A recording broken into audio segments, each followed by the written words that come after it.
friends, today I'm decided to make a longer video, longer trip,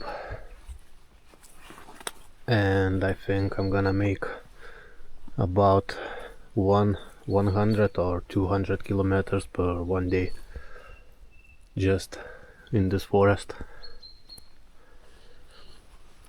Actually, I'm already at this location.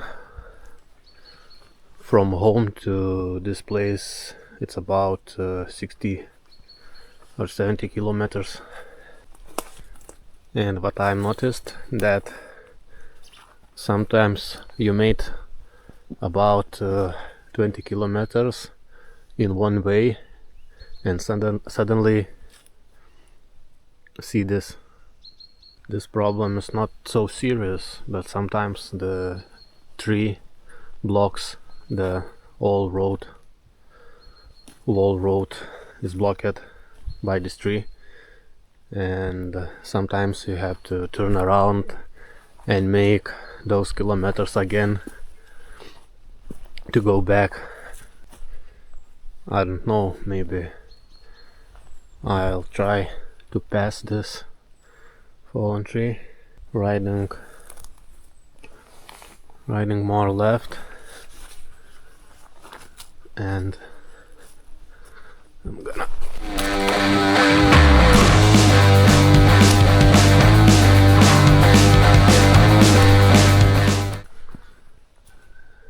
and clear the path. So I think I'm ready to ride, and if you have thoughts you can write below in the comments. I will be happy to read them all. So let's go.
So that's it, my friends. So thanks for watching this video, and don't forget to subscribe if you wanna see more videos like this, because I'm planning to upload more videos like this, maybe with another person, with another quad bike, and with another person will be more conversations, more jokes, more everything, you know, because now I'm riding alone, so it's difficult to talk to myself while riding. So what can I do? Just upload videos with my rides like this, almost without talking. So thanks amigos for watching, and don't forget to subscribe. And if you don't want to see those videos, you can also subscribe. Ciao amigos.